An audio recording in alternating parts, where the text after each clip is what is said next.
if you turn on the I tape, like it. dude, he has got all the tools. You know why this guy wasn't a late first, early second, late Tell second me, round Jay. pick? Tell me. Tell Had me. some Get off me the field fired up. had some off the field issues. Some off the field issues. He's not a perfect person, people. But you know what? When you turn on the tape, could be the best back in this class. And I'm not just saying that because he's a Packer, because I'm still very high on David Montgomery, who went to the Bears. I think Montgomery could I've been looking challenge at his as RAS scores, and I don't know. Montgomery, there. I'm seeing him more now. I know I'm looking at Rascors, but I'm saying when I looked at the tape, it you could see what the Bears want to do because of their power scheme. I think he fits well there. Maybe I wouldn't have Yeah, but you liked have him Mike going Davis. everywhere, but I liked him. I think he'll be good. But Williams, dude, he's more explosive. He's got more wiggle. And if you don't think that that boy cannot just lower his shoulder, run through you, and then Hey, don't accelerate call him and boy. get He's a away, man. well, young man, I'm just saying.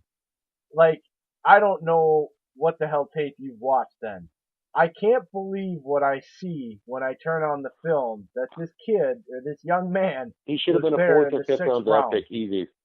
Even with the off the field issues, like some GMs made a stupid ass mistake. I'm sorry. So yeah, there's some bold statement for you, Dexter Williams. And I I'm not can going to see say it, all especially with purpose this. because I don't think he'll catch the ball as much. I think Jones is going to be more of a catch. So I'll say this. I'll revise it. Excuse me. Here it is. Jamal to me is the It's receiving threat. it's it's Dexter Williams will lead the Packers in both rushing yards, total rushing yards, and touchdowns, rushing touchdowns. So you think he's the Eddie Lacy that we all deserved instead of what we got? Dude, Eddie, Is what can you're we saying? stop hating on Eddie? Eddie was good for his first 2 years, and he was really Cheeseburger good. Eddie. Yeah, but you know what? Look, man, Nope, I'm not good. everybody, Sorry. not He had a everybody in weight life. regimen to meet and he couldn't meet it. I know, but you know what? My dog is named after that guy, and he's a very good human being. And Does he eat injuries really cheeseburgers? screwed up his career in Green Bay more than anything. And then he's got the personality, I believe, that when things weren't going right, he turned to the food, man. And then it was like going down a rabbit hole for him, and it became something he just couldn't deal with. He, I, like I don't want to be too hard on the young man because I can understand, like football wise, dude, nope, I'm people are good. not remembering him as Mm-mm. he was a great back, dude. That spin move and he would lower the boom. Now he wasn't gonna outrun anybody, but he was just what the Packers needed and a very great compliment to Aaron Rodgers for two good seasons. And even half of that third season before the major ankle injury, he was on pace to break it over 1,100 yards. So let's not be I too don't hard on think injuries Cheeseburger Eddie, derailed as you him. I guys want to think call him. I'll call him Cheeseburger Eddie because I'm sorry, I've never, those seasons didn't impress me. I'm sorry, as an NFL player to make it to that level, you should have the control to control your weight. You really should. Like and the fact that the Seattle empowered it, trying to say, oh yeah, if you gain weight, we'll pay you more. Like, so, dude, that's just, I don't know. I'm against that. I'm a big guy. I'm overweight, but you know what? I'm not playing NFL either. If I was, and they asked me to lose weight, I'd do it because I'm making millions. No, That's yeah. I just mean, me. hey, no, I'm just saying we're all entitled to our opinions here, Dave. I feel Oh like no, I people are know. I respect your opinion. they're a little overly harsh on him, especially on social media. Maybe not you so much, I mean, but people are pretty hard on Eddie, and Oh no, I don't to do it say on that social he media. I do it completely on sucks, here I on think is episodes going a where little people far. can hear it. Yeah. Okay, well, do you And got I'm any not other talking about him bold off the field. I'm statements? talking about him on the field. If you just, to me, if you can't control your weight as a professional player, I mean, there's guys out there like good. I mean, I know Vince Wilfork and like Gilbert Brown were basically paid to be big old blocker, run stuffer, big old monsters. I understand that, but man, some of these old NFL players I see after the league and they're just let go, and I'm like, good God. But anyways, I digress. What were you saying, Jay? I was just saying if you had any other bold statements, because I made a pretty bold statement. That's, I guess, I was trying to set the tone. You're telling me like the Packers, all three running backs are gonna have 2,000 yards, and I'm sitting back here like, come on, Dave. pull the All right, freaking you want to panties hear out one? of your I butt got you. cheeks and say something that might actually cause somebody to say something mean about you on Twitter, like you dumb moron.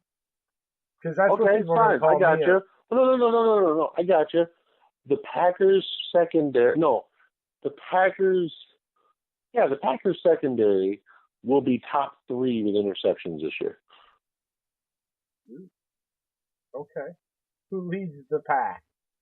Give me a Who player. leads the pack? Oh, you want? Give me It's a going to be a player. tie between young Jair and Darnell Savage. They're each going to have 5 interceptions each.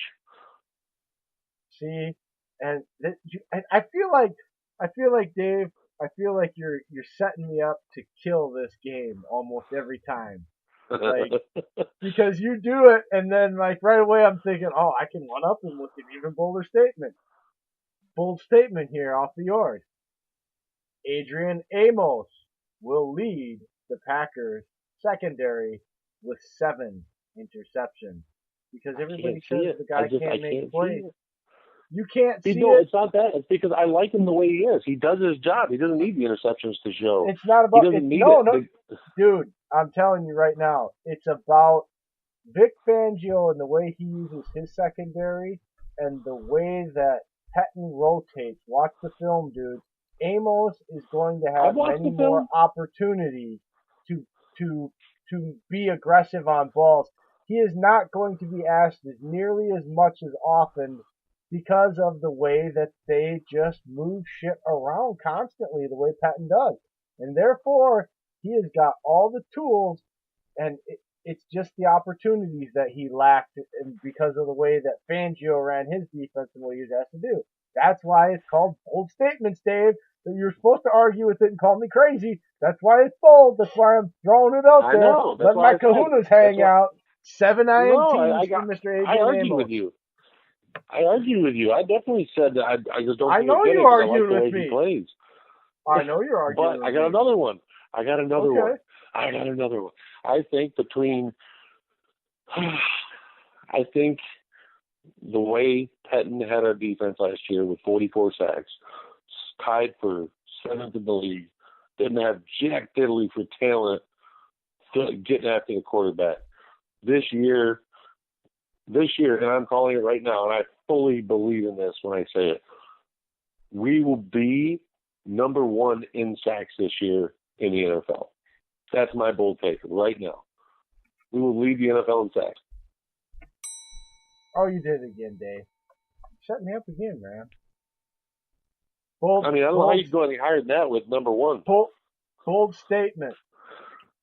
Rashawn Gary will have 12 plus sacks and be top 3 in defensive rookie of the year this year.